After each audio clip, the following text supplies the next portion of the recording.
صوبہ لوگر اور جورک کے ضلع میں امریکی اور افغانی فوجی اپنی چھوٹی چھاؤنی سے اس لیے گشت کے لیے باہر نکلتے ہیں تاکہ وہ مقامی لوگوں سے مل سکیں۔ ہم باہر کی طرف نکلتے ہیں اور ہم ان سے بات چیت کرتے ہیں تاکہ ہم سماجی طور پر سرگرم رہیں، اور ہم کوشش کرتے ہیں کہ جتنی مقامی لوگوں کی مدد ہو سکے ہم کرتے رہیں۔ افغانی قومی فوج کی قیادت میں ہونے والی اس گشت کے دوران ہم جتنے مقامی لوگوں سے بات کر سکتے ہیں ان سے گفت و شنید میں حصہ لیتے ہیں تاکہ ان لوگوں کی ضروریات اور پریشانیوں کے بارے میں جان سکیں۔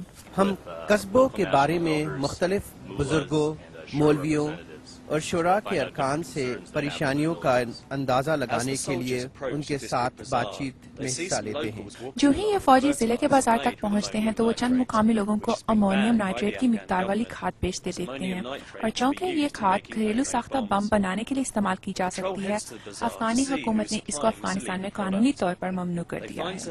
انہی کھاد کے فروخت کرنے والے چند دکاندار ملے اور افغانی کمانڈر نے انہیں خبردار کرتے ہوئے انہیں اس کھاد کو اپنی دکان سے ہٹانے کے لیے 7 دن کا عرصہ دیا۔ انہیں اسی دورانیے میں متعدد دکانوں پر طالبان کے آویزاں کیے ہوئے خطوط ملے جو کہ وہاں پر گزشتہ رات کو آویزاں کیے گئے تھے۔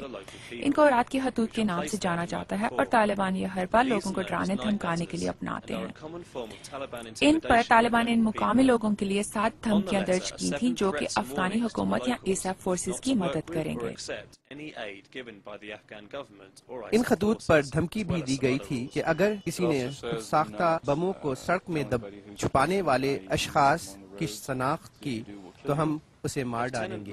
لیفٹیننٹ میٹ شوبھا نے مقامی لوگوں سے پوچھا کہ وہ ان خطوط کی دیواروں سے کیوں چپکا رہنے دیتے ہیں۔ واضح طور پر بازار میں کافی خطوط آویزاں کیے گئے ہیں۔ میں صرف یہ معلوم کرنے کی کوشش کر رہا ہوں کہ ان خطوط کو یہاں کس نے آویزاں کیے۔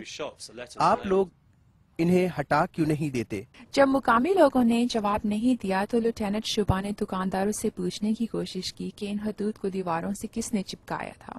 میرا سوال یہ ہے کہ اگر حکومت آپ کی امداد کے لیے منصوبہ بندی کر رہی ہے تو پھر آپ طالبان کی طرف سے اس طرح کے پیغامات اپنے بازاروں میں کیوں لگے رہنے دیتے ہیں؟ کیا طالبان بھی آپ کے لیے اس طرح کی منصوبہ بندی کر رہے ہیں؟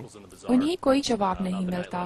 میری کوششوں کے باوجود مجھے مقامی لوگوں سے رات کے خطوط کے متعلق کوئی جواب نہیں ملتا، کیونکہ یہ لوگ طالبان سے اتنا خوفزدہ ہو چکے ہیں کہ ان کے متعلق بات بھی کرنے سے گریز کرتے ہیں۔